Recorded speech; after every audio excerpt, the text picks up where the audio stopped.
So hello and welcome. Happy Friday. Today is Friday, April the 28th. This is Backyard Beekeeping Questions and Answers, episode number 157. 49 degrees Fahrenheit outside right now, but it's rising fast. And this morning it was only in the 20s. So we're in that time of year.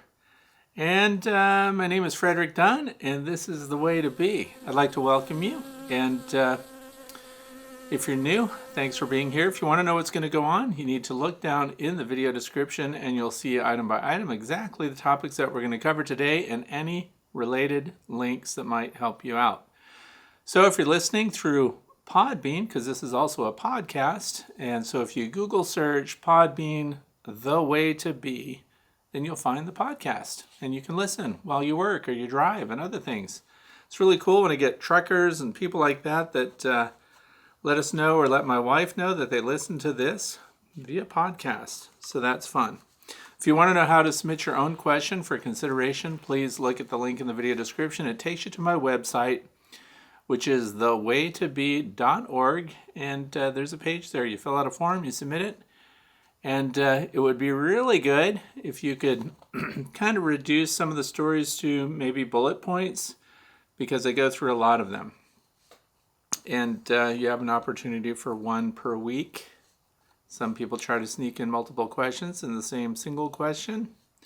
And I'll do my best for you. And hopefully we pick the ones that are pertinent to the broader audience. So sometimes your specific question doesn't get discussed. And oftentimes that's because it's something that maybe I don't think is right for this time of year, or there are others that have priority because they're more relatable for people that are starting out with backyard beekeeping and things like that, and that's our focus here.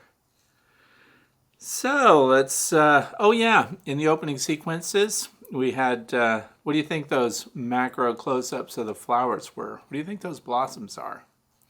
If you could see them in the landscape, they are so tiny. It is dead nettle.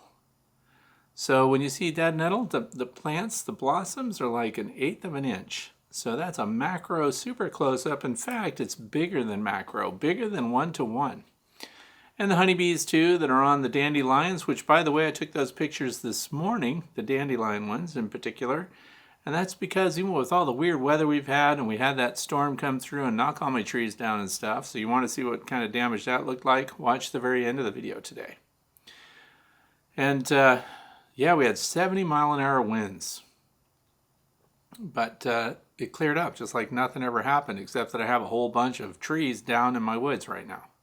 House is good. Beehives blew apart. I guess I could talk about that a little bit. I don't take my own advice, apparently, because I tell people to use shipping straps. Strap down your beehives. And but the problem was I took straps off several of my beehives because I wanted to take advantage of this warm-up that we're going to get, which is happening right now. And I was going to look at things like the storm hive. So the colony that I gathered in September of last year, they were hanging out on a branch. I didn't have a hive to put them in. And I just put them in a single deep to see if they would make it through winter by some miracle. And of course they did. So I had everything taken apart so that I could look at them as soon as the weather cleared.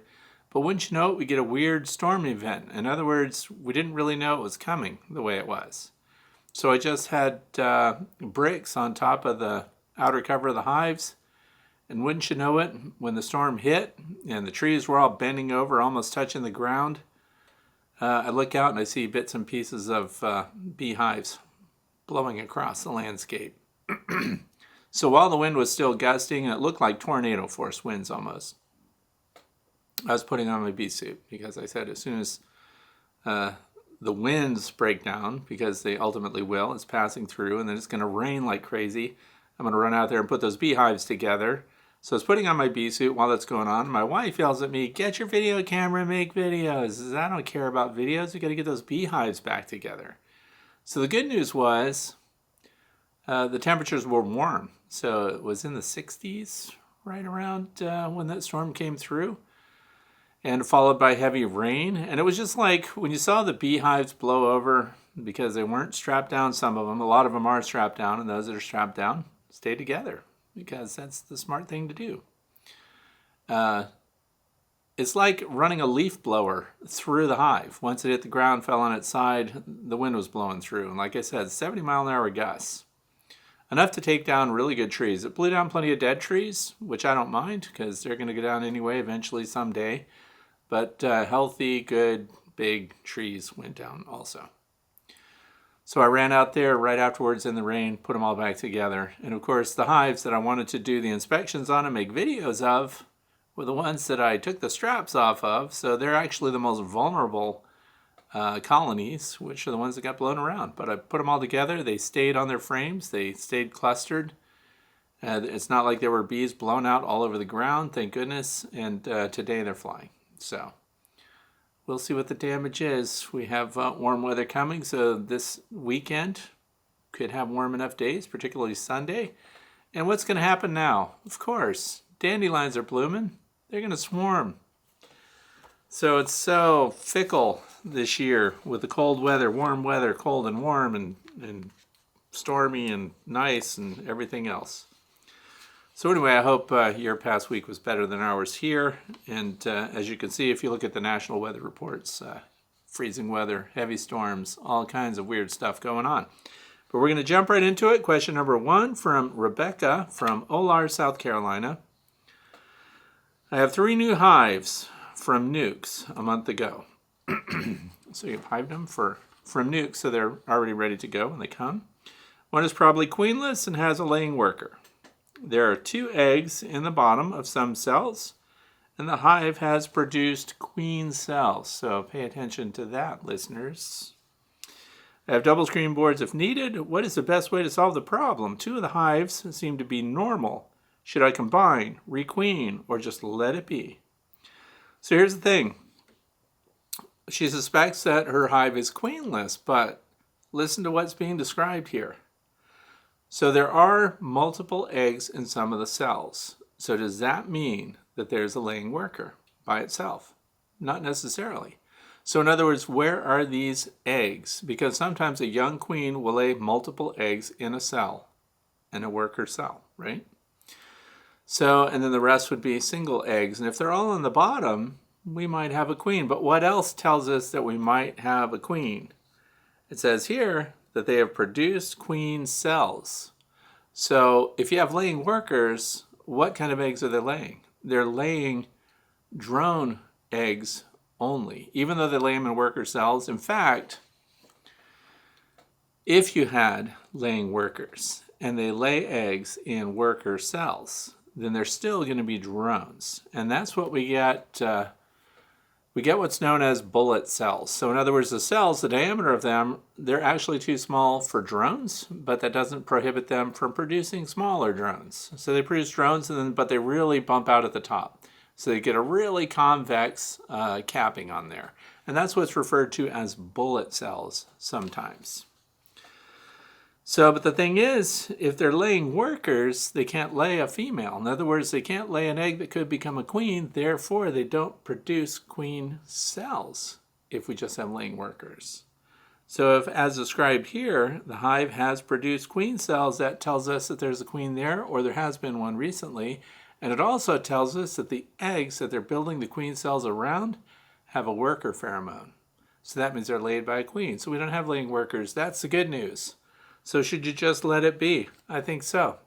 Because if you looked carefully and you couldn't find the queen, but if you're seeing eggs, you might still have a queen around. So what's going to happen? Given the time of year and the fact that we have all these eggs being laid, so let's suspect that we still have a queen in there. What should you do if they're also producing queen cells, which would actually be swarm cells? So I recommend looking for the queen and trying to do a split, even though these are very young, even though it's a nucleus colony and you've only had it for a month, okay? You might consider splitting it and splitting into a nucleus hive. So you have another nucleus box. I would find the queen, find a frame of brood, and take her away and leave the queen cells behind as insurance and move her and see what happens. And then if you can't find the queen at all, you can leave them all together. But if she's in there, and it sounds like she is, she's going to swarm and you risk losing your queen. So by setting up a nucleus colony, you can take a frame of brood, and that's why it's not a normal split, okay? We're taking a very weak group of bees. So if you have full brood on one frame, both sides with capped, open, all different stages, you've got over 5,000 bees.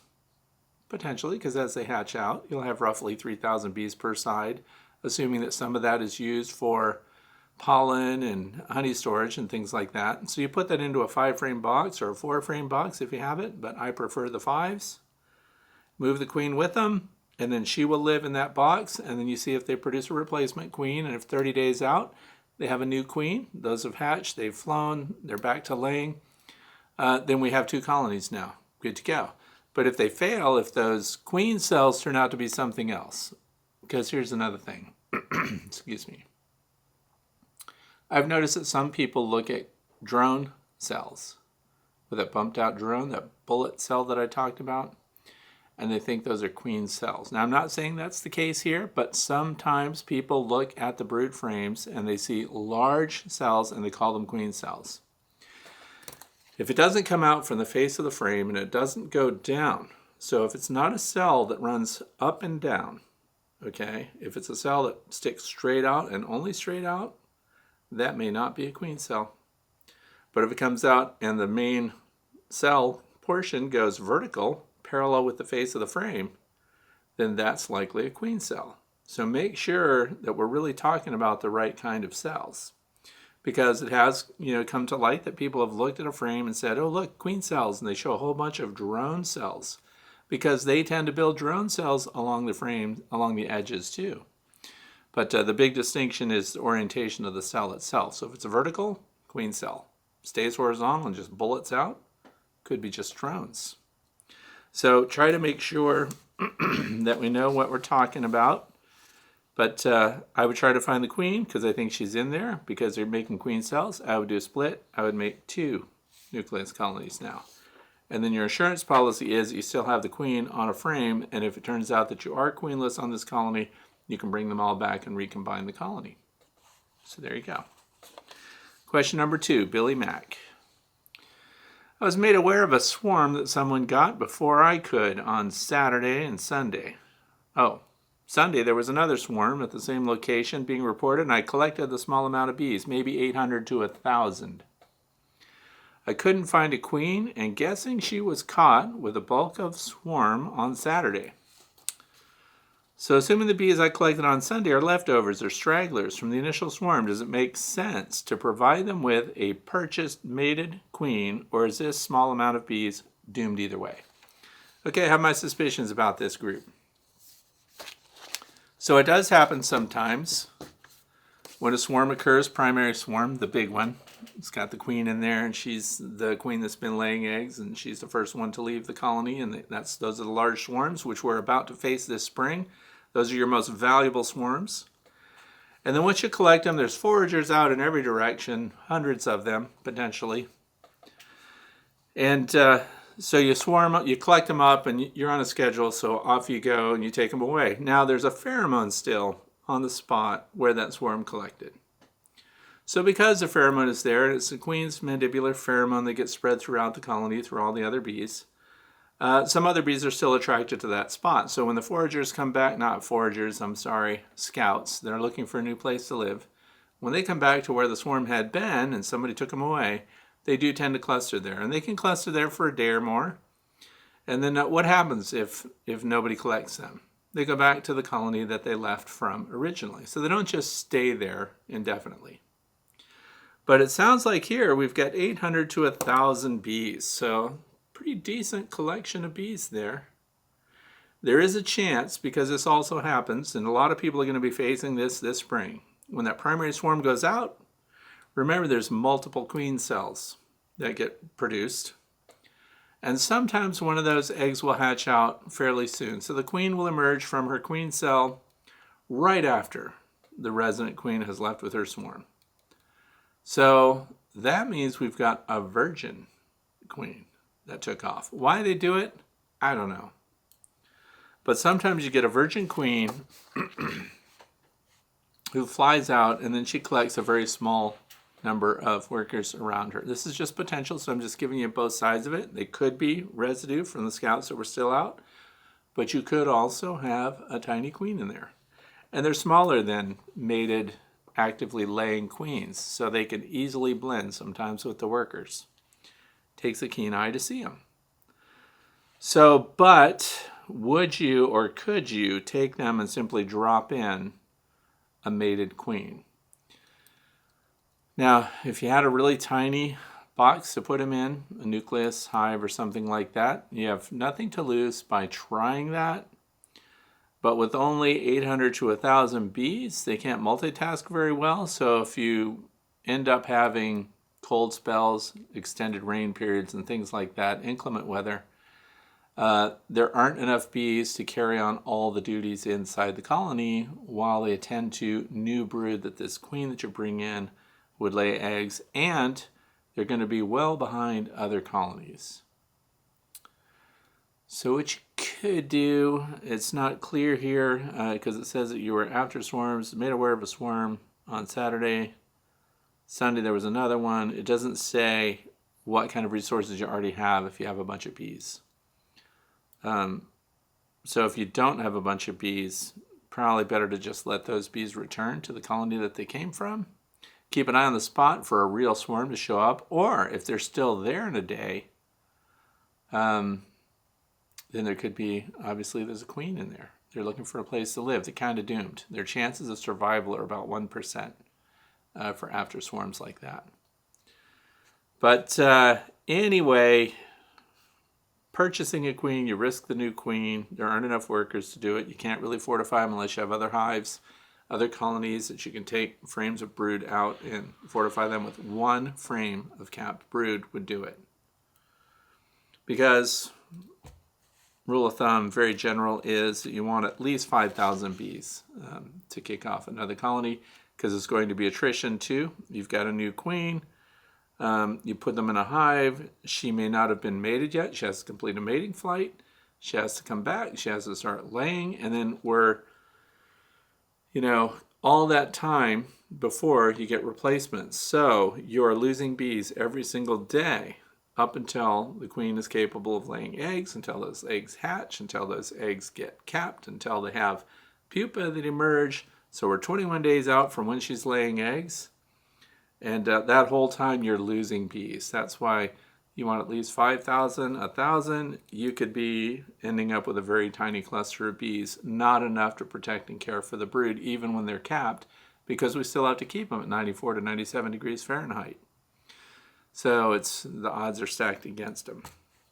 Probably let them go. I wouldn't risk a queen. So question number 3, Ross from Pittman, New Jersey. I installed the package this past weekend. I used the method you described where I did not dump the bees in the hive, but let them march out of the package so I could count and test the dead for Varroa. I had less than 100 dead bees, no Varroa. When do you suggest I check again for Varroa, and what method do you suggest I use? Sugar, alcohol, dish soap? If I find Varroa, is there a preferred treatment for a young hive? So, and yeah, that's something I started doing last year for kicks, is instead of shaking out, because when you get a package of bees through the mail or however you get them, the practice is to open the hive, shake everything into the top of the hive, dead bees and everything. And last year they had that weird gel that came with it and everything. I didn't want any of that in the hive, so instead I decided to remove the queen with some workers. She's got workers on the queen cage when you take her out, and you put her inside the hive that you intend to put them in. And then I just put the package up against the entrance, so there was a space so I could see through, but the opening on the top where the can of resources would normally come out, but they had this weird plastic half container that had this gel in it. The gel had fallen out, gotten all over the bees and gotten them all sticky, and they were dying in it.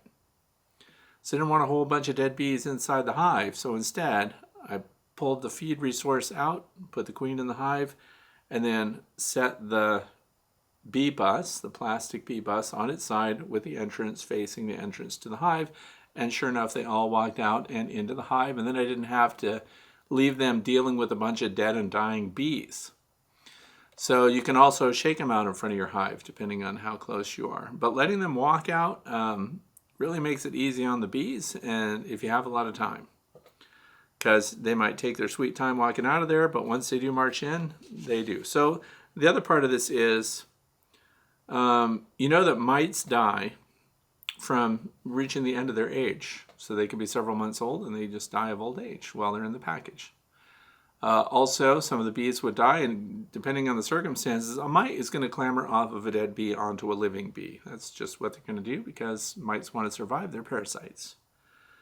So what I did last year was washed all the dead bees because we had 2 packages that came. There were Saskatraz packages through Mann Lake, total dead outs. So we know if there were mites on those, they didn't climb off of the dead bees onto live bees because there were no live bees for them to climb onto. So I decided to go ahead and wash them out and see if we had any mites on them.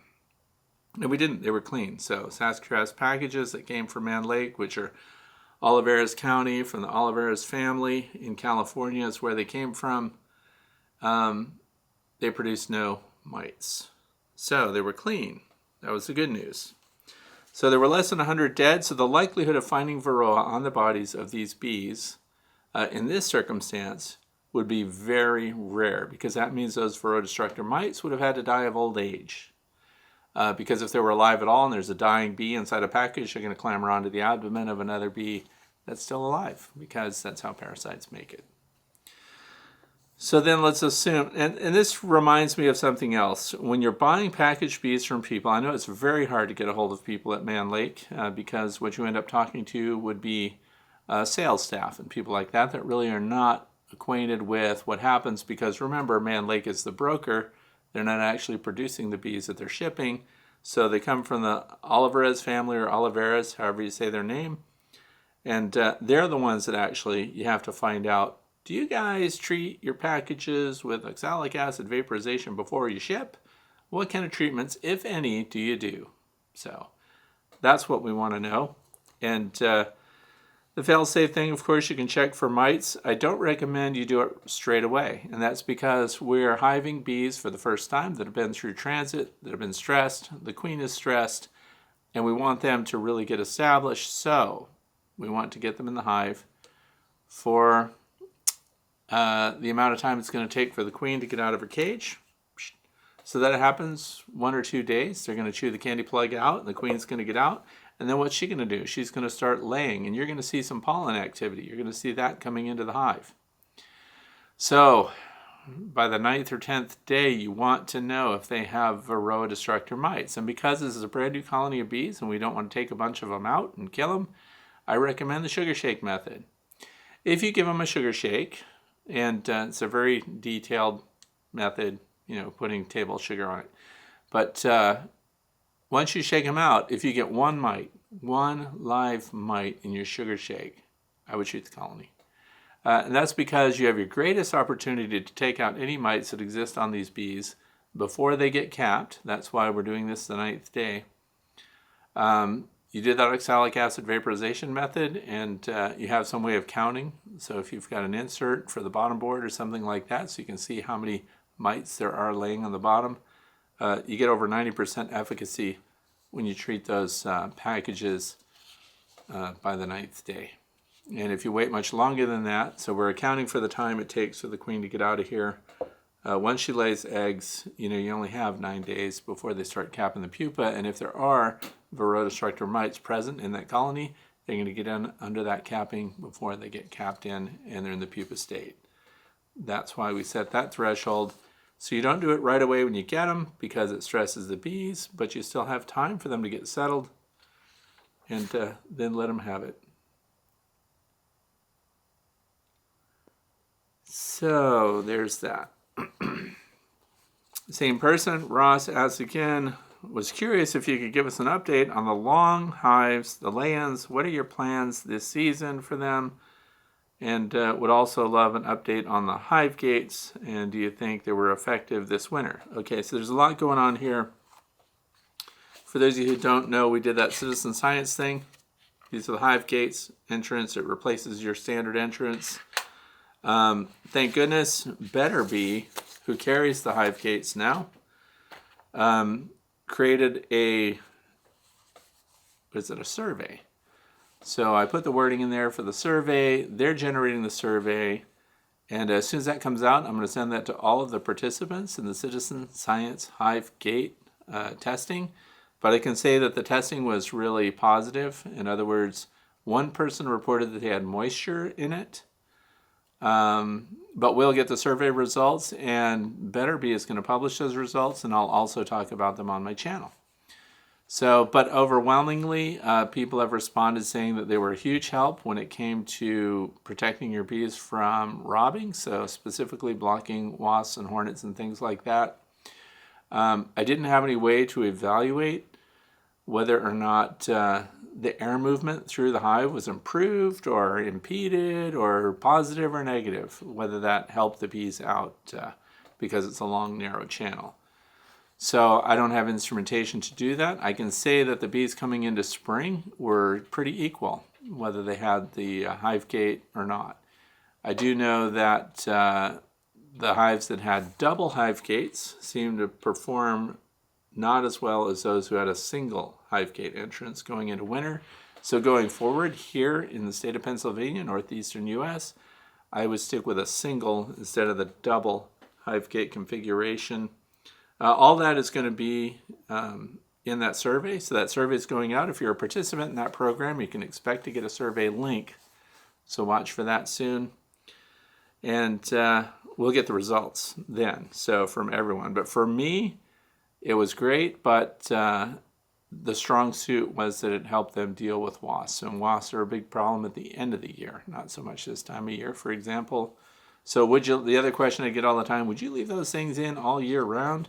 I see no reason not to. They did not impede swarming. They did not stop, queens from doing their mating flights and things like that. Drones move in and out of them just fine. And the honey production seemed to be the same whether they had a hive gate on it or not. So it didn't improve honey production and didn't reduce honey production.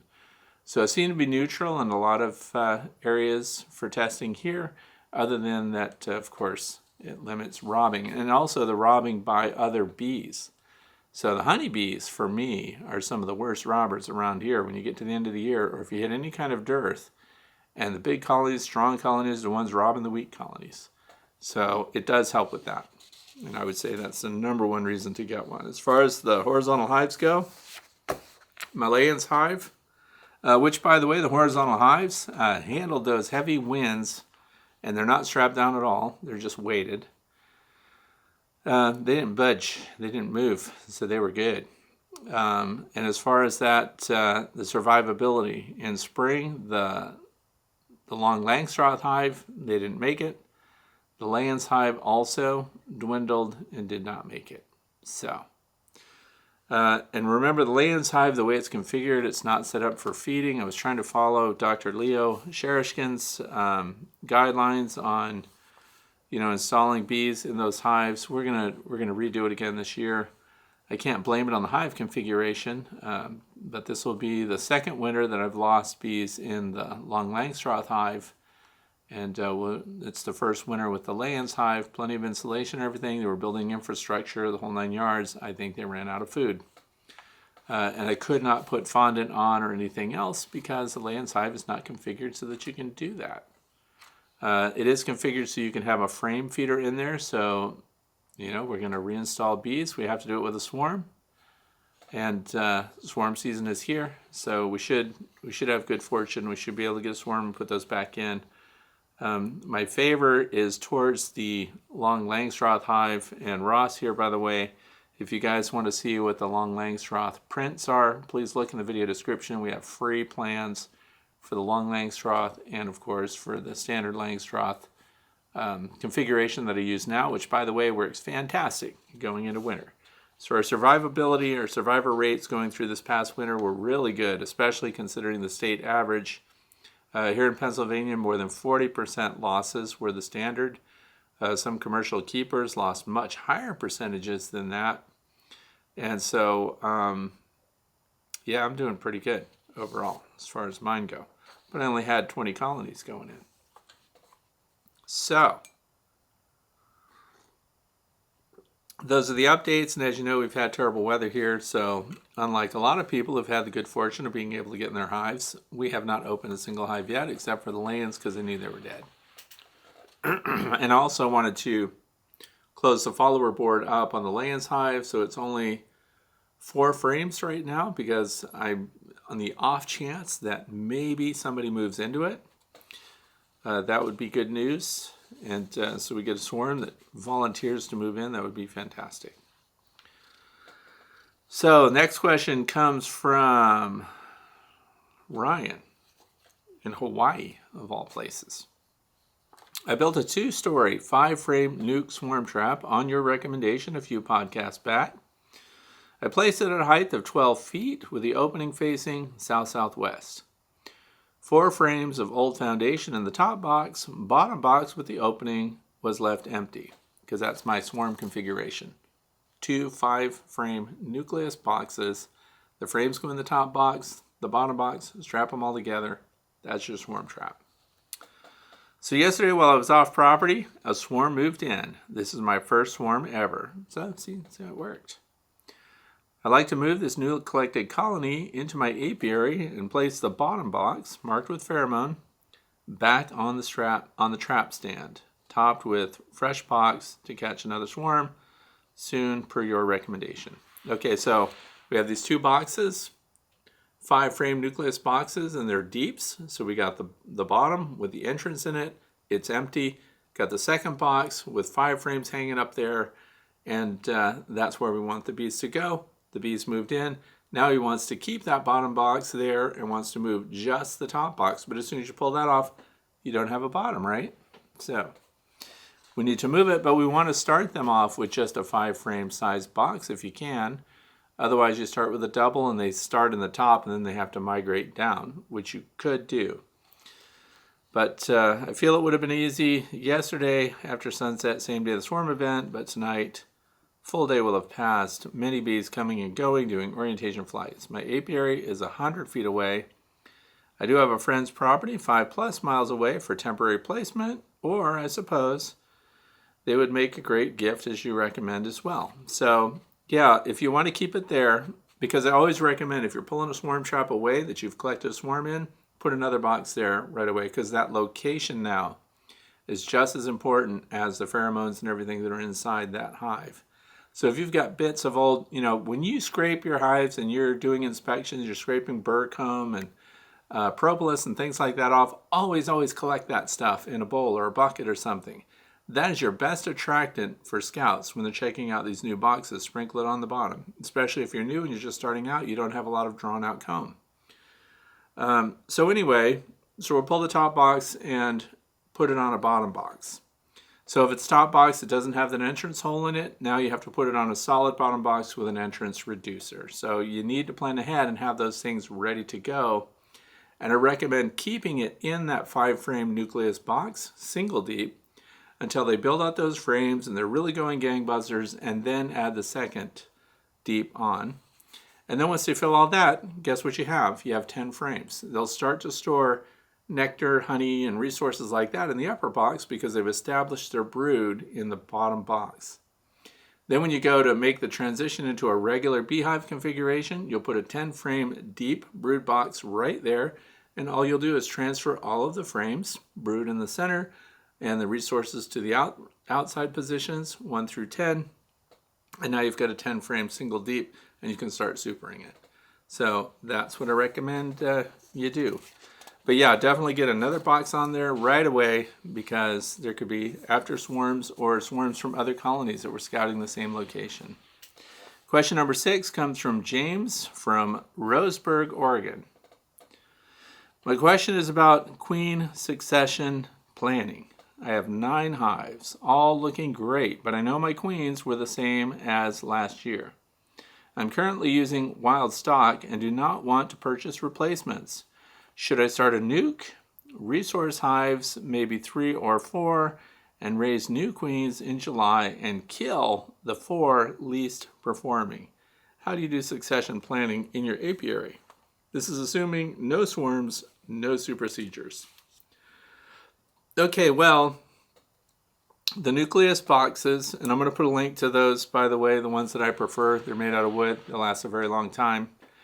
And this is why it's so important to have your stuff staged and equipment saved up, ready to go, because we don't want to be stuck with boxes that haven't been painted, that haven't been finished.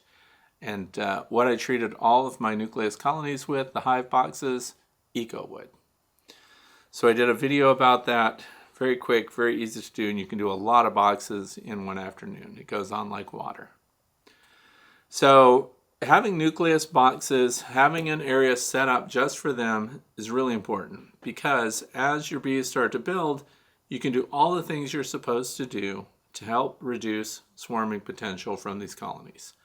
I know I'm going to have bees that are going to start making queen cells, no matter what I do. Super, add space, whatever you want to do.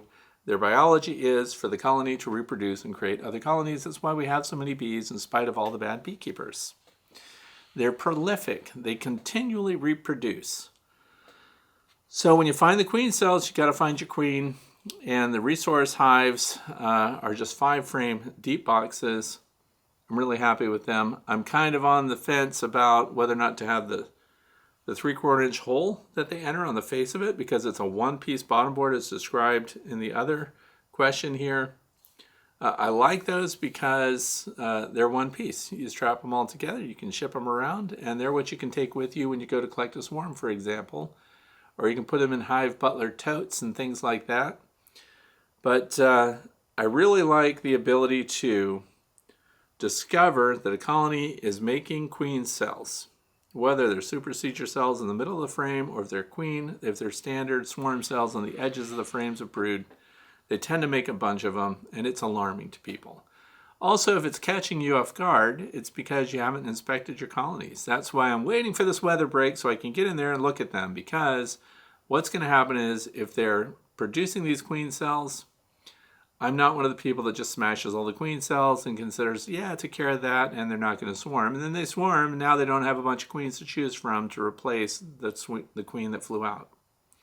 So instead, when I see that, I create my artificial swarm. I find the queen, and last year, if you've been watching, I mark all the queens as I go now. So keep your marking pens with you, keep your one-handed queen catcher with you, and get in the practice of marking queens, because what I learned last year was my turnover rate of queens is much higher than I ever thought it was. It seemed seamless, because look what happens. They're building these queen cells, and in the meantime your queen is getting ready to depart, but sometimes the queen will swarm out just before the new queens hatch. And then the first queen to hatch, in theory, goes around and she stings all the other queens that have not yet hatched, so her sister queens get murdered. And then we've got this virgin queen that's going to complete her mating flight eventually. And then she starts laying. So if you've been goofing off and everything looks normal, and you look at the landing board and pollen's coming and going all the time, and everything seems to be just flowing smoothly, you may not be inspecting your colonies that often. They're gaining weight, they're doing everything they're supposed to do, they look healthy in every way, and unless you mark those queens, you have no idea when you do an inspection if that's the queen you had in spring or if that's a new queen as of July or something.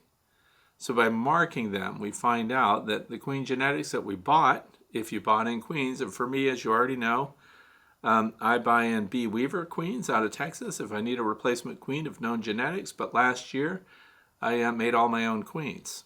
So it makes you autonomous as a beekeeper, and that's a really good feeling. So what you do is when you find one and they're making the queen cells, you set up your nucleus box right next to your box that you're inspecting, and you pull the frame. When you find the queen on the frame, if she's marked, no reason to handle her. So you just pick her up with the frame and put it right into that box there.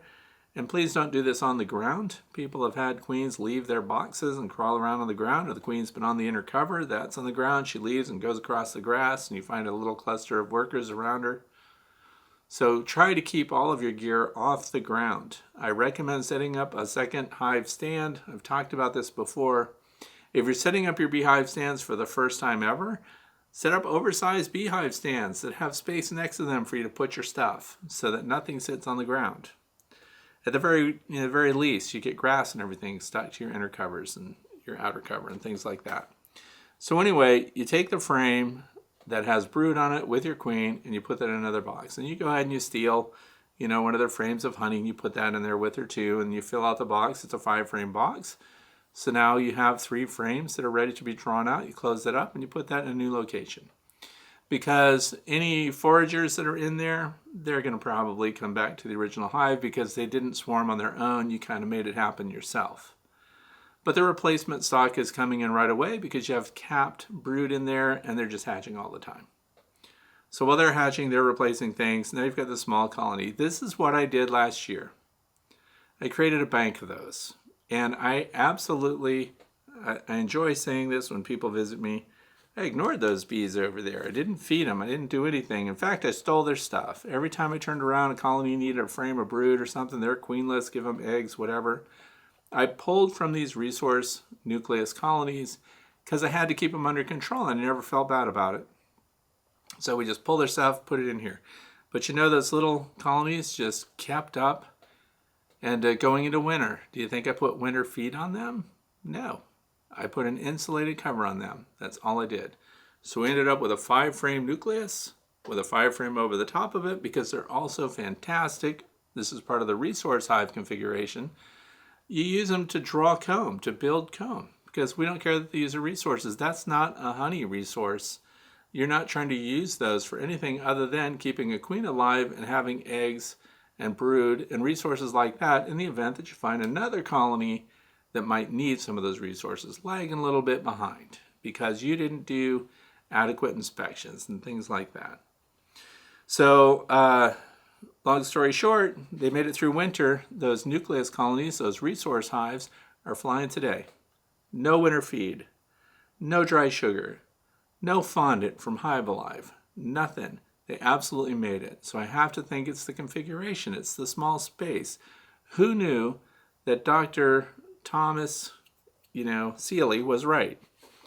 That these smaller colonies, now they don't produce a bunch of honey that you can harvest or anything, but it's a resource in spring. I have queens, I have eggs, I have resources in these hives now. So if I'm coming into spring and I have a weaker colony for whatever reason, now I can fortify them because they're all in a rapid increase mode.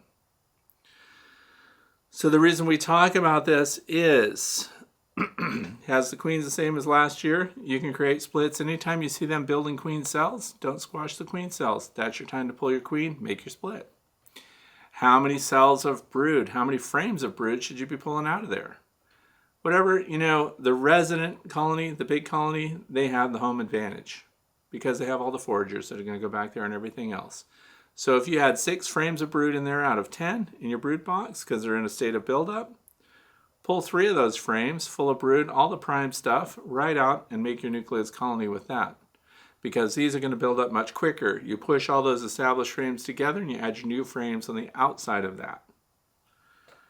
And then they're good to go. Now as far as killing the least performing queens, I don't kill any queens unless they ultimately absolutely fail. When you're looking at your brood frames and you see a nice field of solid capped brood and just a couple of little open cells in there, and you don't see a big shotgun pattern. Shotgun pattern is when you see a whole bunch of cells that are open, that they're pulling brood, that they're incomplete, something's wrong, something's not happening. That's good. You could consider replacing those queens. But also because I like a brood break, I like to go ahead and if they're missing a queen, or if I pull the queen out of there and they haven't made queen cells yet, if there's eggs in there, they can use those to make their own replacement queen cell. Once I pull the existing queen away, put them in my resource hive, now what's going to happen? I'm going to have a brood break here. So, and now I can go ahead and do an oxalic acid treatment too after, let's say, the 22nd day. Because I do a brood break, I pull the queen away, but she might have just laid eggs, right? So if I wait 22 days, that means any of those eggs would have hatched by the 21st day, which means, and nobody else is laying yet, so we can't start to have new capped pupa in there.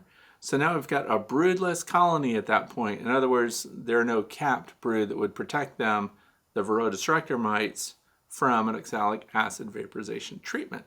So boom, you just took care of it. And if you're killing your queen, as is implied here, you can do a split at the same time. You can put the queen over here in the other box, and now if there's eggs and everything in there and you get rid of the queen, now we have 2 colonies that by the 22nd day can both be treated with oxalic acid vaporization while they make their new queen. Does that make sense? And guess what else? You could say, but Fred, what if they took one of those eggs and turned it into a queen cell, and now the queen is capped and she's in her queen cell, and then if we do oxalic acid vaporization, what if there's Varroa destructor mites in the queen cell? Varroa destructor mites don't go in queen cells.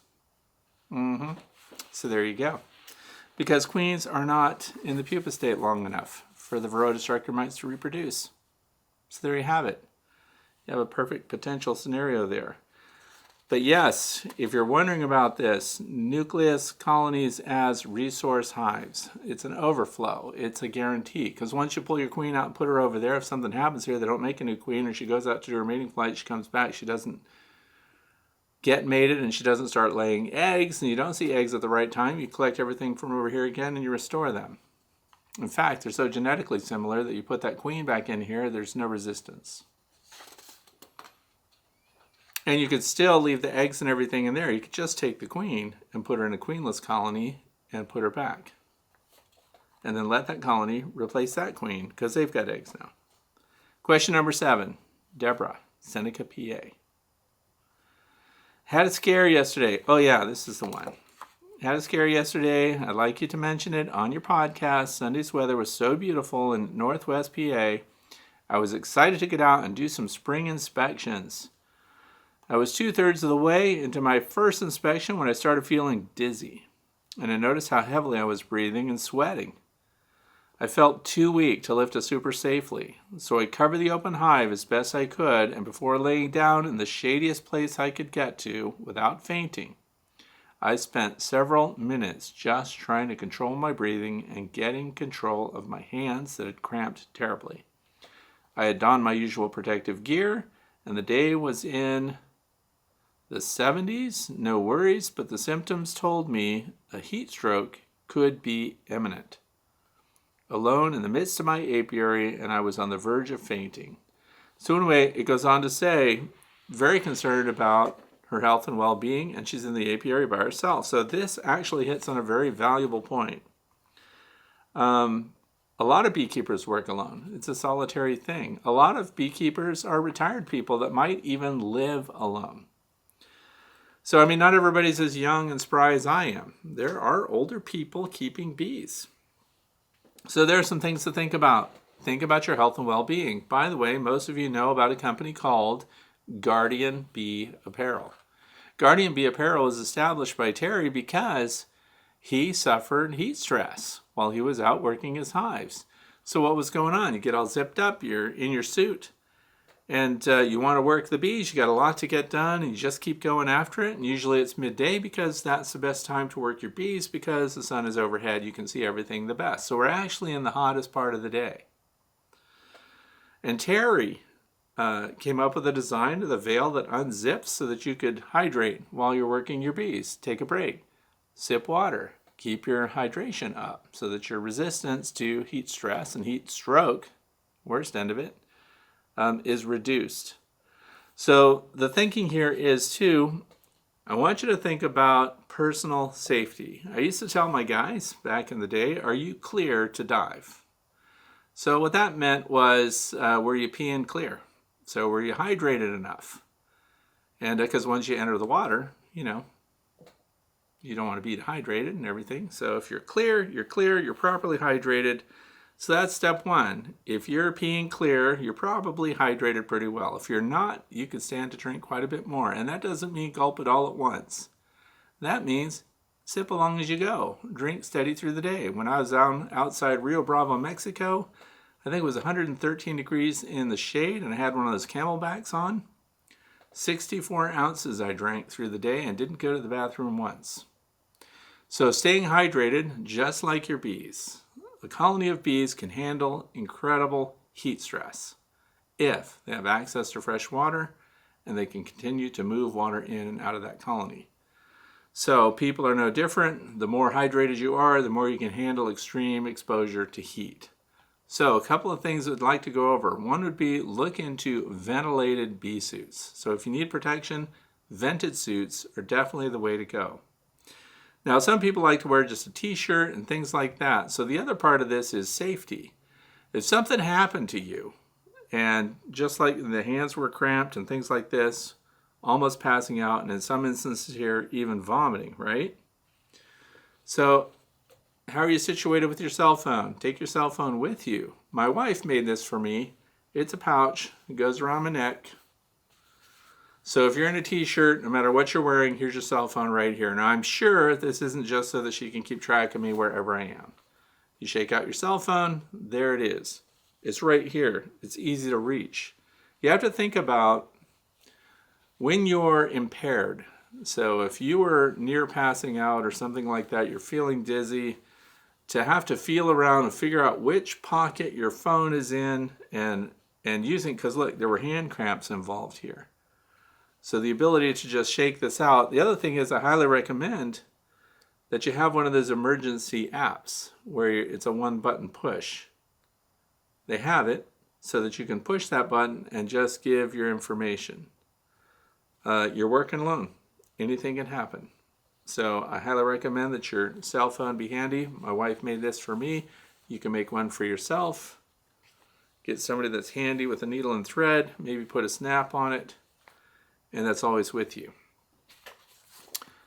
So drink Gatorade 50-50, something like that. Stay hydrated while you're out there. Keep your cell phone handy.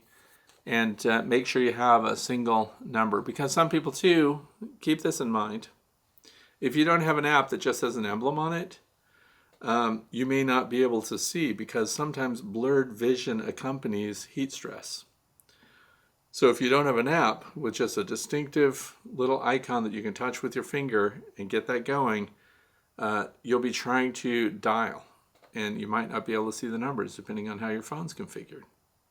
So this is a good lesson learned here from Deborah, and I'm glad she's okay, but she was scared enough. She wanted to make sure that I put the word out to people. So I'm glad we shared that. Personal health and well-being is ahead of everything else. So also don't overdo it. Bring a friend along. Bring a witness, somebody that can just sit over there in the corner. On the hottest days, I'll be out there drinking coffee, watching you work and making sure and see if you're okay. You fall down or something happens. Safety first. Next question comes from Patty Walton. And the YouTube channel is Patty Walton 1. It said, I've seen beekeeper videos that heat up beeswax and roll the beeswax over the flow frames to entice the bees. What is your opinion on that? I have a 2+ hive and live in Colorado, so the season starts in May. Okay, the flow hive. This is one of the most frequent questions that comes my way, and I don't know why it's such a problem. Maybe I have magical bees. I don't know what's going on. That's a flow frame. We've seen them before if you've never had one. And it's plastic. It's food grade plastic, and it's hexagonal cells. And these cells are a little large for worker cells, and they're a little small for drone cells. So they're right in the middle of the road, and that's because the point was to encourage the queen not to lay in them. Not only that, the cells are really deep. So we have deep cells, and the diameter of the cells are so that the queen won't lay in them. But what the bees need to do is they need to seal up the joints and work them. I have never myself put beeswax on as a primer. I know that the inventors of the flow hive, Cedar Anderson, has said that you can get a little honey in the comb and scrape it right across the center, and then encourages the bees up to work it. I have a different philosophy about that. And I get my bees to go up and work the flow super. First of all, when should you put your supers on your beehives? You don't super until they're filling most of the frames down below. So you've got your box that's got your brood in it, which a lot of people just call the brood box. It's the first box on your beehive. And if you've got a brand new colony of bees, whether it's a package, whether it's a nucleus colony, that brood box sits there until it's 80% full before you super. If you put on other boxes too soon, your bees will migrate up and start using the center frames, and they'll start ignoring your outer frames. So if you've got 1 through 10 or 1 through 8, they'll use the middle 4 or 5 or 6 frames only, and then they won't use the other ones because you've provided them a central column to rise up into. So we wait until they fill it. So then the other thing is, one of the advantages with having a flow super, you don't have to buy a whole flow hive. Those things are expensive. We know that. That's well established. But you can just buy the flow super. And then you wait to see which of your colonies is the most productive, which are just going gangbusters and they have a huge population of bees. Now the configuration from the company tells you that you set up that single deep box, that you let your bees build up, and most of that is foundationless comb there. So that's a lot of work for the bees, and that's why often they never make it into the flow super during the first season. So your first year with your flow hive, you may get nothing, and this is contingent also upon where you live. What are the resources? How many flowers are there providing nectar and pollen and everything you need for those colonies to continue to grow at maximum rates through the year? So where I live, I don't have a dearth. So if you go to beescape.org, look to see if you have a dearth. When does it occur? How strong is the forage for your bees where you are? Because things can be stacked against you. It might not work at all. It might not work. And that's not just because it's a flow super. That's because you're in an area where your bees are not going to be prolific, where they can't get so many resources that they produce more honey than they need to keep going. Because even on a really hot day, bees are consuming honey because that's their carbohydrate, because they're using energy to spread water to keep the colony cool and everything else. Just like in wintertime, most people just think when it's cold, they're using honey to stay warm. But they're using calories anytime they're using their muscles, anytime their thorax is engaged and they're creating heat or they're fanning their wings. And you want to see them cooling down a hive, they are really fanning their wings. They are really in a calorie burn there, which means they're really consuming honey, to the point where the resources they're bringing in often get consumed almost at the same rate. Therefore, you see no gains until the temperatures outside and the temperatures inside are pretty similar, and the bees don't have to do a lot of work, and that's when they start, because the rate of bringing resources in stays the same, that's when the surplus starts storing up. That's why we have these spring buildups during that transitional weather period, and that's why we also have the late summer buildup, because again, they're not too hot, so they're not using all their energy to cool down, and they're not too cold, so they're not using all their energy to warm up, and therefore now they can store surplus honey. That out of the way. Let's pretend that that deep brood box is 80% full. Lots of bees, we're ready to super. Where I live, I put a medium box on top of that first. I don't go straight into the flow super. I know you want honey. I know you want to show everybody that you spend a lot of money on a flow hive and that you're going to justify it by showing them the honey you're getting out of it, because that's the pressure that gets put on people that buy flow hives.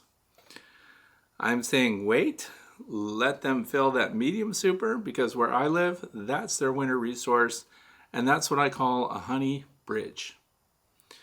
And once they fill those frames, again, 80%, 8 out of 10, 7 out of 8, whatever you've got, that medium super, when that's full of honey, now we can go to the flow super without a queen excluder. If you want to put your flow super straight on top of your brood box, you're going to have to put that queen excluder in there, because they might migrate up in there and the queen might start laying eggs in those cells that are too large for workers, too small for drones, and too deep for the queen to lay. I did those tests myself. The queen will lay in them and she'll produce workers. So we get the deep brood box, we get the medium box on top of that. It gets filled most of the way with stored honey, and then above that, your flow super goes on. Bees will work any available space if there's a lot of bees and they have resources coming in. Bees will build comb in jars. Bees will build comb in hog halves. Bees will build comb in Ross rounds. Bees will build comb and store honey in any available space, provided there's enough bees to do it, provided the resources are coming in from the environment to give them more than they need to survive, and provided they have access to the space. So that's it. Now, for those that are having troubles getting them to work their flow super, would they be working any super? So you can rotate them off, get the flow super out of there, and put a regular super on and see if they go in and start building in there. If they don't, or progress is low, you got other problems. See? So that's pretty much it. You put that on there, and hopefully it's ahead of a nectar flow. And I had first year bees make it, but where I live, resources are abundant. But as we've seen over the past couple of weeks, we can't count on the weather. This is an agricultural venture. And because of that, we're completely dependent on what the environment provides. Because it's really not sustainable for us to put on a bunch of sugar syrup for every single hive all through the year. And you do know people that do that because they need the bee numbers. It's critical. They can't take a hit when the environment's not providing. I don't do that because once the nectar flow is in and the dandelions are blooming right now, no more sugar syrup goes out or goes on. None, because I don't want it in the supers. That means we're going to deal with what the environment can provide now, and if we get rains or extended cold and things like that, they're going to be consuming what they brought in, just as I described before. You are not guaranteed a nectar flow that will fill supers. But as far as prepping it, spraying it with sugar water or anything else, really bees go into any available space and they start to lick the surfaces and they start to sanitize and clean everything up. And because there's little cracks and crevices in those flow frames, they'll start to seal those up with propolis. And then eventually you'll start to see honey being stored. And that's it. So, rolling wax on there does not, well, I mean, you could try it, but you risk also gumming up the whole system. Bees, I've been doing this since the flow hives first came out. I have never primed any of my frames, and I have had honey coming from my flow supers every single year. And I think the culprit that slows things down is that queen excluder. Now, if you don't have the queen excluder in there, you risk your queen laying eggs. She can do it. But I base on the fact that I don't use upper entrances, I don't use upper vents at all, period. Because where there's venting and air access in the upper part of your hive, they tend to migrate and use those areas for brood as well. Bees don't like to put their brood anywhere but where there's an entrance or a vent. So if you eliminate venting at the top of your hive, you keep it nice and warm up there. They can do wax production and everything else up there, but they won't move brood up there 9 times out of 10. But there's that 9 times out of 10, there's that small percentage that it could happen. So that's what works for me. Next question comes from CMAC, C-M-A-C. Do bees have an idea where they're swarming to before they do, or is it more do or die? And yes, bees are sending out scouts weeks, in some cases, ahead of an actual swarm. Scouts are out looking for spaces to live all the time. Scouts also come across water and resources and things like that, and then foragers go out after it later. So yeah, you'll see scouts. Often scouts can appear like a swarm has moved into a swarm trap, because they go in there and more scouts come from the same colony that's been looking at that space. They get inside and they're walking off the interior. And they walk off the interior for as long as 15 minutes at a time. So they're pacing everything. And that's how they gauge the interior space. That's how they arrived at the 10-gallon space being what you want. So that's how we know that a 10 frame deep is pretty darn close. But what's even better is a 5/5 configuration, because the bees are demonstrating that they prefer these vertical cavities over these horizontal cavities if they're given a choice. And the 10-gallon size is optimum. Who came up with that? Dr. Thomas Seeley. What's the book called? The Honeybee Democracy. So yeah, they're scouting long ahead of time. They know what's up. And so the next question is, well, then why don't they just fly straight to it? How come they fly out and bivouac on some pole or some tree or something else in between? Because once they're out there, even though they found that spot, they're waiting for their scouts to look around just in case there's something better, and they all come back and they report with their little waggle dances what they found, where it is, whether it's good, whether it's not, and they need several scouts to come back with the same information, lobbying the swarm to go to that spot before the swarm will actually leave. They know more than we do when it comes to that stuff, but those are observations that have been made over and over again. And the waggle dance, decoding that yourself, is a lot of fun. Next, Emma Wood. Emma from the UK, I listened to your talk today and the part about sugar syrup being too cold and the bees not taking it. In part of Canada, syrup is on the outside of the hive and below minus conditions, and they drink the lot. Could you explain how they manage it and when lots of bees say not to feed in cold conditions? Okay, so we're in a transitional time right now, but this deals with putting sugar syrup on top of your hive, which is different from when I did my cold sugar syrup testing to show kind of how the bees deal with it. And when you put anything on top of the hive, it's not inside the hive, therefore the bees are not warming it unless they're right up against it. And this is what's happening if you're talking about these bucket feeders that are sitting on top of hives and things like that. That's not something I personally do at all. So if it's really cold, like here, it was down in the 20s last night. So this is a problem for me, and I wouldn't use that on my hives here. Why? Because what's the temperature right now? I guarantee you it's in the 50s while I'm talking. So we started in the 20s this morning, and then we got from the 20s to the 50s. Now, if there is a bucket inverted on top of one of my hives, and let's say that bucket is halfway full, there are a lot of reasons why this is a problem for me. One, the syrup that gets pushed down in there is going to be very cold. So it's going to match the outside temperature because they don't have access to warm the whole space. Bees that are up against the feeding spuds on buckets or inverted jars and things like that, they're warming the syrup right at the surface where they're feeding. They're not heating the jar of syrup. So what happens if the air expands through the thermal change? So that the more air that's in there, the more expansion happens, and it creates pressure and pushes the syrup out onto your bees. That's why I don't do it. The other thing is the syrup that's going to be coming out is going to be really cold and they can't metabolize it right away. So if it's below 50 degrees, 48 degrees, it puts them in kind of a stupor. They try to drink it, but then they just sit there. And this was demonstrated when I showed warm syrup and cool syrup and what the bees behaved like when they consumed it. They could consume both. But the bees that consumed the warm syrup could fly right afterwards. The bees that consumed the cold syrup were grounded for a long time. And you don't see that inside your beehive. If you're a commercial beekeeper, I understand. Your bees can't starve. You got to feed them.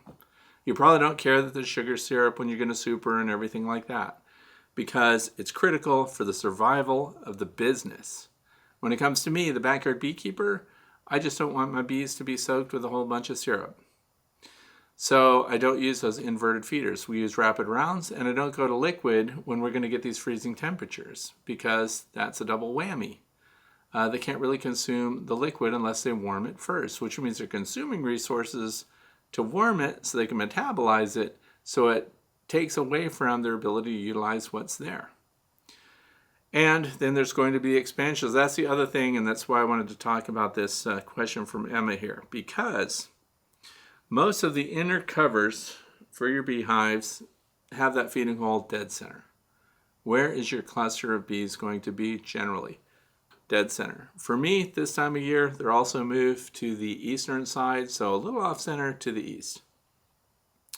I highly recommend, if you're using inverted feeders, that you move that center opening where you're feeding, just in case you get a rapid expansion of the air that's stored inside that bucket that pushes everything out. Offset your feeding hole so that it's to the front or to the back.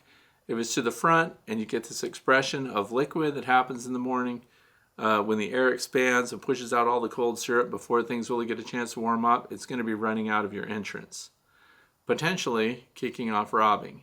Some people will say, yeah, but the bees can keep up with it while it's coming out. They just keep consuming it like crazy. Well, if it's a really strong colony like that and they have the ability to keep up, I'm glad that happens. But the larger the volume of air and the resources in that, that's why I don't use bucket feeders. It pushes out all the more, and you'll see it actually running out the front of your hive. So it's something that the bees have to deal with. The other part of that is we don't feed syrup, heavy syrups or any kind, when it gets really cold because your bees can't fly out and eliminate. This time of year, that's not a problem. So we are in the time of year where people are getting packages, they're collecting swarms, they're installing things. That's where we put on sugar syrup to get them going and to keep them going in the spring, because they can fly, they can do their cleansing flights. In the wintertime, they can't. They're kept inside the hive. If we're feeding then, they're really in trouble. And you're going to see lots of bee poo all over the front of your hives and everything else because they've not been able to eliminate while they're trapped inside. That's why we go to fondants and semi-solid, things like that. Fondant technically is considered a liquid, but it's in a way and it's in a form that will not ooze out all over your bees, and they can use it as they go. Plus it gives them something to do with the extra water that's condensing inside the hive. So there's a lot to consider, and it's not as straightforward as you think.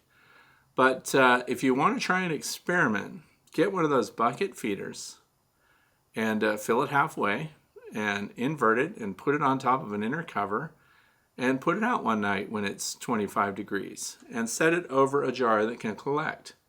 And then when the morning comes and the air warms up inside that thing, see how much syrup gets pushed out into that jar and show what the temperature of that syrup is that gets pushed out, because your bees can't possibly warm it as it's coming out. I've seen it run right out the front. So you can do these experiments yourself, but that's why I don't recommend it. And I'm going to link the video that I did that shows the cold weather behavior of bees when they're foraging and they come across cold nectar resources like that. If you notice, most of your bees do their foraging when? Midday and on. So depending on how desperate they are and if they already know where a source is. So if they found a source of sucrose, for example, and they know where it is, then they'll fly out during much colder temperatures to access it. And so we found out they were flying in the 40s. That's in the video. Seeing is believing.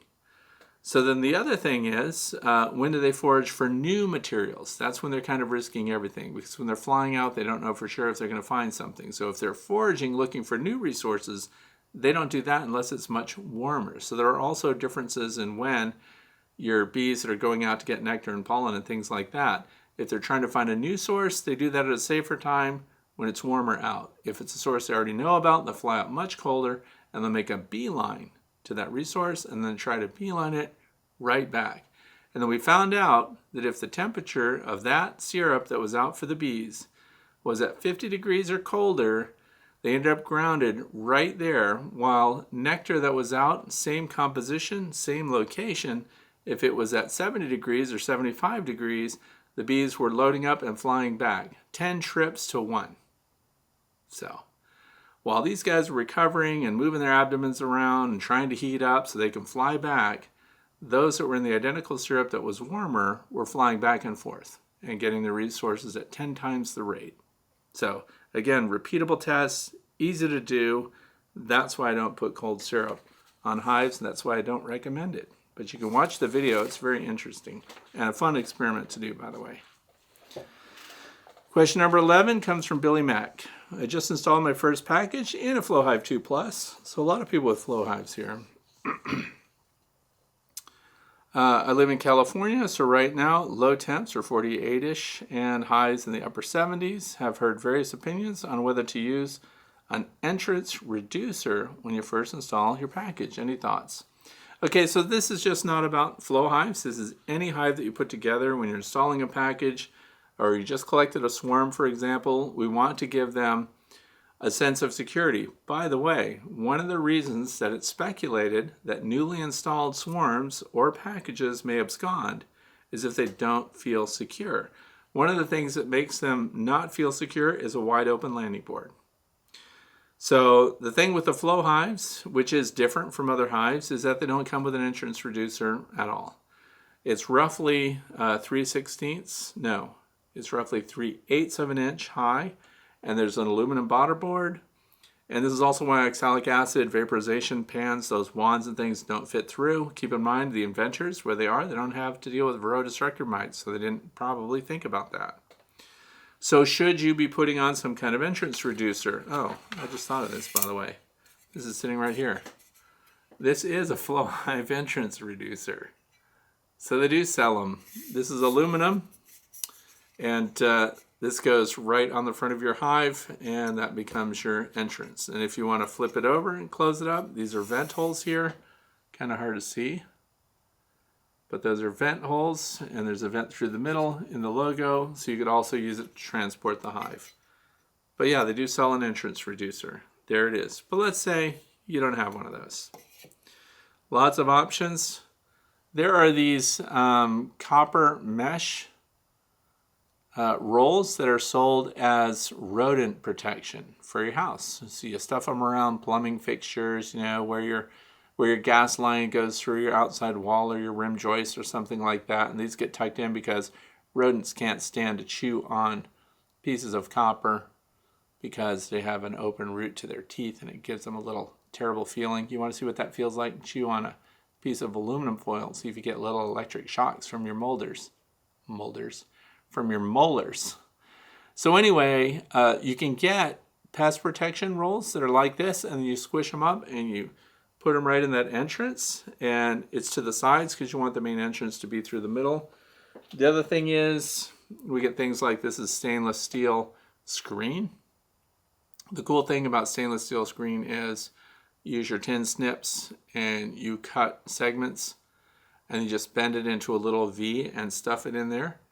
And it does a lot of things. One, it makes sure that they can't be robbed, that they feel secure. And the other thing is, if it's a hot summer day or whatever, they can vent through this. So, and the same with the copper mesh. They move air through it easily, but they can't be robbed and they don't feel insecure.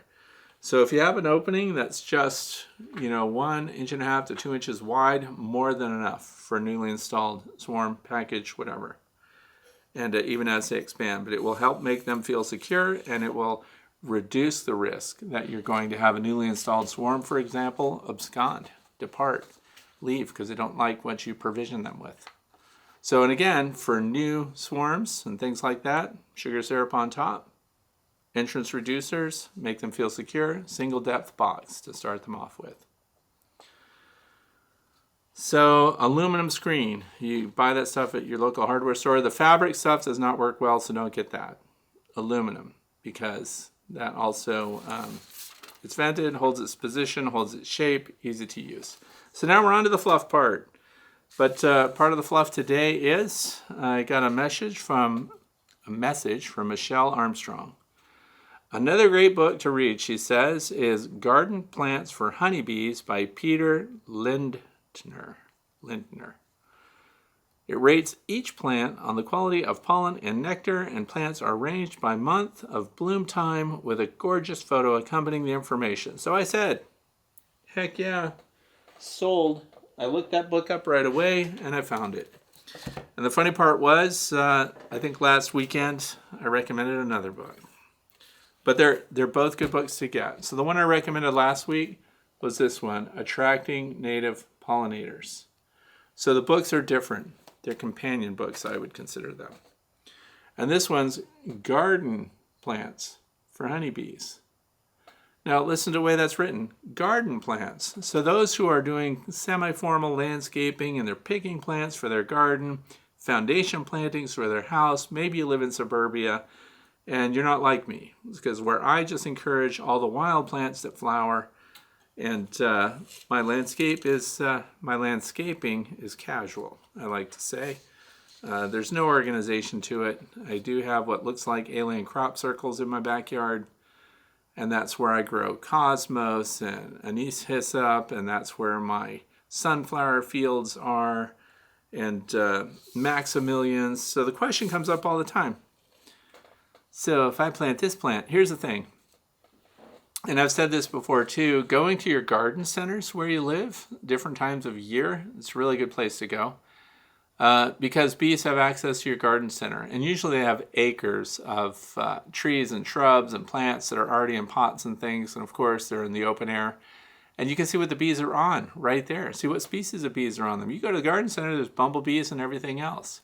So when you look at that stuff, you start to realize, whoa, the bees are really on that. Maybe if I planted a bunch of those along my sidewalk and things like that.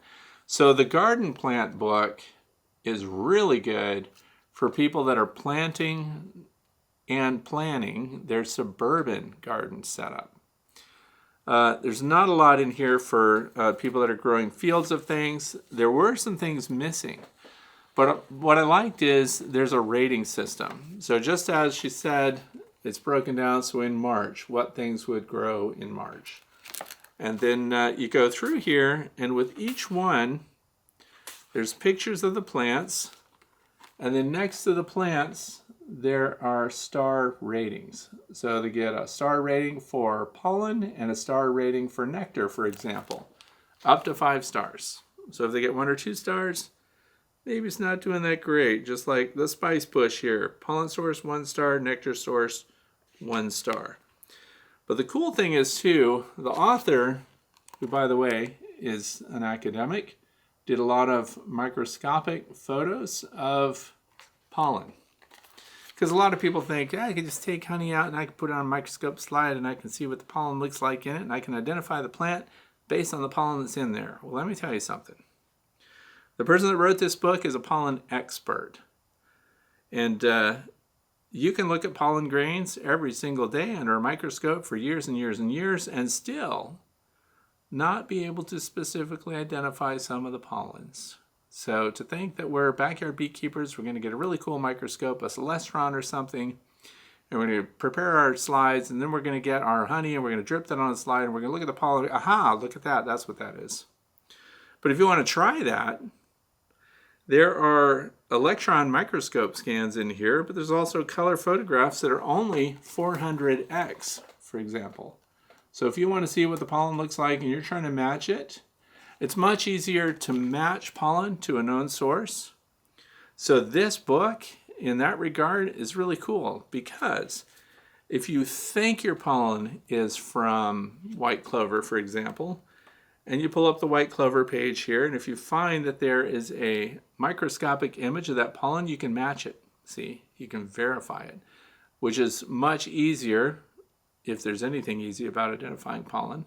It's much easier than if you go out and you find some unknown pollen from some unknown honey, and now you try to figure out what that is in a field of thousands and thousands of different pollens. That's for the experts. That's not for the backyard people. But this is a very good book because season by season, of course, they have the list of all the plants in the back. So there's an index. You can look through it and then you can look up the associated page. It is missing, like dandelion. It's not in here because I thought, we can settle the argument. How good are dandelions for pollen and, nectar? But that's not in here. Milkweed is not very well represented. But there are a lot of other things that are. I mean, very few people would go to a garden center and buy milkweed and plant that in your yard. But for example, there are some sunflowers that are in there. So, great book, great recommendation. Borderline expensive, this book was. But this is an on-the-shelf resource that's going to be very valuable to you. And but what else? If you don't have a book, how are you going to know what's valuable to the bees? You're going to know based on what they're on. So this time of year, you just take a hike and walk around and listen to what the bees are working on. And today they were on dandelions, which tells me that there's not a lot out there that's better than dandelions. And they don't go after that as cool looking as those little blue and purple flowers are. You don't see bees on it, so they're just cool to look at. But there are native pollinators. They're little tiny bees, little solitary bees that are all over everything too. But when it comes to your honeybees, that's a great book. I'm going to put a link to it down below. You can decide if it's worth the money for you or not. But the entire thing, front to back, is full of photos and supporting information about the pollen and nectar value. There are a lot of plants in there that have the photos by them and no rating. So I think they have not yet assessed the pollen value or the nectar value. And when you're looking at your bees and you're seeing how they're landing on different flowers, you see how quick they move from flower to flower. If they're spending a lot of time on a blossom, then that means that blossom has a lot of what they're looking for. So if your bees need pollen, either it's producing a bunch of pollen for them, or if they're after nectar, if their nose and their tongue is buried right down in there, and they're on the nectaries, which is where the nectar is coming out, then that's providing a lot of that resource for them. So you can tell by how long your bees spend on a flower. Very cool stuff. So what else did I want to say? Let's see. They didn't, and the cosmos they had in there were not the cosmos that I plant, so I was kind of disappointed about that. And but other stuff was really good. So the other thing was, I spoke last time about how I prepare my soil for the things that I do plant. And then somebody got very upset and said that, oh, you destroyed your soil by tilling. You'd absolutely ruined your soil. So I understand no-till, which is a really good practice, by the way, and I do that in our vegetable garden, for example. We don't till the soil. We use grass clippings and everything else to suppress everything and kill it while providing nitrogen. And then we just dig holes to plant individual plants or seeds, kale and things like that, tomatoes, the usual. But when it comes to a field, when it comes to acres of plantings, which is what I do, that's when I till with a tractor. It does disrupt the soil. I don't believe it really destroys all of the microbes in the soil and the microcilia and everything else. It is disruptive, but it's the only way that I can think of to get that much growth over that large an area. And so I'm planting sunflowers. Sunflowers are proven not only to provide a good resource for your bees, but also they're a medicine. And I'll link a study down in the video description so you can read about that. The pollen from the sunflowers is medication for your bees. So when I try to grow things like that, if I'm planting a big swath of it, I would like to do no-till, but I just can't because germination would be so light. The other thing is if I go out there and I broadcast seeds, the birds are going to get them. We have wild birds of all varieties out here, and sometimes they even follow me when I'm out there, and it's very frustrating. So I run as fast as I can go from spreading the seed on the freshly tilled soil to where I get the roller, and that's where I press it down and make soil contact with the seeds. So whole groups of birds will be out there getting the seeds that I've just thrown out. And they're very expensive. So I'm planting hyssop, swamp milkweed, the sunflower varieties, of course. We already have Maximilian sunflowers that are spreading on their own, so I'm not replanting those anymore. We're planting cosmos again, and we're going to spread that out. And we don't yet know if the cosmos successfully self-seeded. There were so many seeds, so many birds taking the seeds, that maybe those will show up as volunteers all over the place. And I think that's pretty much what we're doing. We have clover also, and clover is in this book. So that was one thing I was happy to see. That book was short on weeds and things like that. It was really set up for those who are planting, landscaping, trees and plants and things like that. And they were really strong behind the willow trees and how well those provide for your bees. And so it's a very good book. It's a good resource. And I think there probably will be another edition coming out sometime.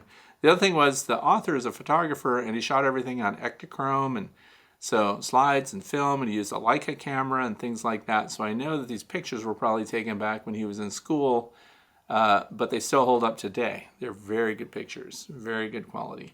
So you'll have a lot of fun going through that book if you choose to get it. And so we did cosmos, clover, hyssop, swamp milkweed, and sunflowers. That's what I'm doing this year. And looking forward to the weather break so we can get out there and start opening some hives and do some evaluations and see where things are. And I know a lot of people want to see how to do a split, even though we've talked about it over and over and over. It's a lot of fun to see it in a video. So the other thing is I made a new coffee cup today that is a macro video because I'm really focusing on macro photography. And I have a bee on a sunflower with her corbicula loaded with pollen, and of course her face is down in there getting lots of nectar. And now the coffee cups are wraparound images, so the bee is on there, but since I just loaded that today, I don't have one in hand to show you.